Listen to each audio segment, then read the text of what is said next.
Hey y'all, my name is Anna and I work at the McDowell Environmental Center. Hey, my name is Jordan and I work at McDowell Farm School. And today we're going to be talking about some flowers that are here at camp and how to maybe harvest those and then use those for a craft later. The first flower that we're going to be looking at is from this flowering dogwood tree. These flowers are so beautiful. They bloom anytime between March and May for about 2 weeks at a time. They're really great for our pollinating friends, and they are native to northeastern America and northern Mexico. And you can tell that it's a dogwood tree because these flowers, there's 4 of them, they're usually white, and if you look at the bark on the tree, they're small pieces of bark and they fit together kind of like a puzzle pattern. Alright, hey, so we're going to talk about harvesting some of these flowers. Whenever harvesting anything, you want to make sure that you have something sharp, so whether that be a pair of scissors or some pruners like this, just so that you're not breaking the plant when you're taking it. You can get the plant, and with these dogwoods, you can just get the tip of the flower and just do a quick snip right behind the flower. You want to make sure you're not taking more than you need so that the plant can reproduce later. Alright y'all, so next we're going to be talking about this tree right here. This is a big leaf magnolia. It is the cousin to the southern magnolia, which might be blooming in your yard very soon. And these trees are really special to camp. They grow here really well because they like to grow near canyons and on sloped surfaces. So that's great at Camp McDowell. And you can tell that it's a big leaf magnolia because these leaves are giant. They kind of remind me of elephant ears, and when the flowers bloom, they're really large, kind of as big as your face maybe. If you've come to camp before, you might have seen evidence of this tree no matter what time of year you were here. In the spring, obviously they are getting ready to bloom and they're growing those leaves again, but if you were here in the fall, you might have seen those big leaves on the ground beneath your feet. Alright y'all, so the next flower we're going to be talking about is this beautiful purple flower here. It's called the hairy phlox, and they grow in these clusters together, and these can be found in the southeastern states from about April to July, and they love to grow in clay or really sandy soil, which we have a lot of here at Camp McDowell. Alright, our next flower is the flowering bluets. They are these really teeny blue flowers. They have 4 lobes, and they are what is known as perennials. So they will come back each year and we don't have to do anything for them. They're native to the eastern United States, so you will only find them as far as Texas. Alright, so the next flower we're going to be talking about are these azaleas here. Some of these flowers that we're talking about in this video are wildflowers, which means they just grow naturally. But these flowers here, these azalea bushes, have been planted here. So these might be something that you find in your yard that maybe someone has planted there. These are 2 different varieties of azaleas, but the azalea plant is related to the rhododendron plant. They are cousins, and the azaleas here bloom from in the spring, and the flowers last for several weeks, and they prefer to live under or near trees that provide some shade for them.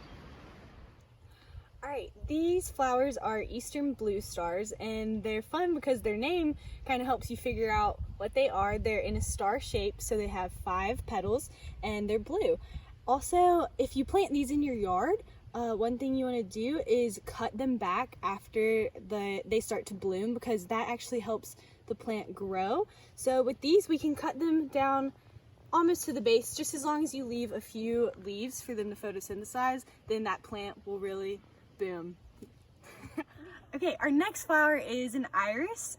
They are one of the first flowers to bloom here at camp. They've been blooming for the past few weeks, and this is one of the last ones here. They tend to grow, their petals grow in groups of 3. So this one's down a petal because it has 8, so it may have lost one along the way. They usually have at least 3 sagging petals and then 3 that are upright. Our next flower is the fire pink right here. These are a wildflower, and they have 5 petals that are notched at the end, and they're really cool because they're super vibrant red, and they bloom later in the spring, so they'll be here for a little bit longer and maybe on into the summer. All right, y'all, so our next flower is called the Lyre leaf sage, and this flower, you can see the petals bloom towards the top of the plant. These grow in the eastern United States, and they really like to grow in sandy, loose soils, and these plants particularly, they can take on a grass mower and they can be stepped on and still pop right back up, so they're really resilient. And our pollinating friends love these plants, so they're great for that too.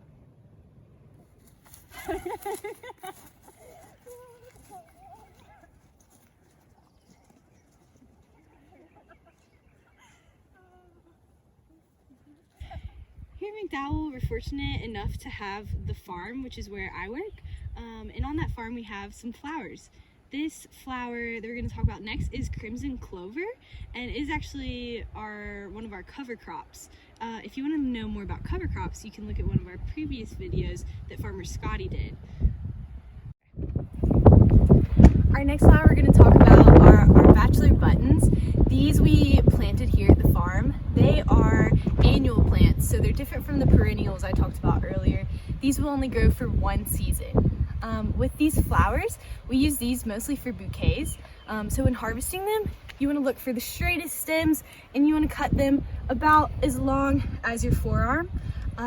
Once you have cut everything you want, all of the really good flowers, you can actually go through and find any flowers that may look a little dead, not so great, and you can just cut their tips right off.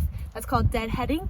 You want to do that, and it actually promotes the growth of the flowers. So once you've cut them all off, all that energy goes into producing these new blooms, and we'll get some new blooms from these buds.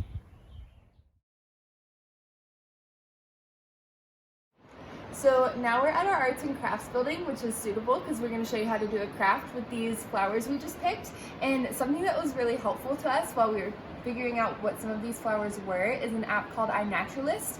It's really easy to use. All you do is take a picture of anything that you find out in nature if you're curious about what it is, especially maybe some of these flowers, and you just upload that picture to the app and it'll give you suggestions for what the app thinks that it could be based on what the picture looks like. So if you decide to do this craft and you want to go in your yard and figure out what some of those flowers might be, you can use that as a great resource. Awesome. And so as you all have seen, we have found all of these flowers right here at our backyard of Camp McDowell. And one thing, you may not have all of these flowers, you may not have any of these same flowers, but sometimes you may think that, look at a flower and be like, oh, that's just a weed. But if you change your perspective, it can actually just be a really pretty flower that you can get and use for this craft. So yeah, just look at anything that's in your yard and anything that you just like the look of. Go ahead and grab that and you can use that for this. Also, you can do this craft right away, or if you'd like, you can get some flowers and then press them and save them for later. The craft we're doing, it's easier and works better if the flowers are flat. I have this press here that I made, and super simple. I just found some wood, I drilled 4 holes into it, put some bolts, and found some nuts to screw down. But you basically just have the pieces of wood, and you can put flowers in there and then put your piece of wood on top and then just screw it down, and it'll keep them tight and make them flat. If you don't want to do that, you can just find some really heavy books and put those in between, and it works just as great. So the craft we're going to be doing, there's a lot of different things you can do with it. We're going to take the flowers that we harvested, and all you need is some wax paper and an iron. And so I'm just going to unfold this wax paper I have here, and all you're going to do is take the flowers that you found and organize them in any way that you think is really cool or really pretty on this wax paper. And then once you've done that, you can turn it into a bookmark. You could just hang it in your window and let the sun shine through. Or you could do something really cool, like make a lantern of some sort. Anything that you think is really cool and creative is great. So once you have your flowers arranged on your wax paper the way you want them, all you need to do is just fold that over so it has a double layer with those flowers in between. And then you'll take your iron, which you will use with your parents' permission since it's really hot and maybe with their help, and you'll just run that iron over the wax paper until it starts sticking to the other side.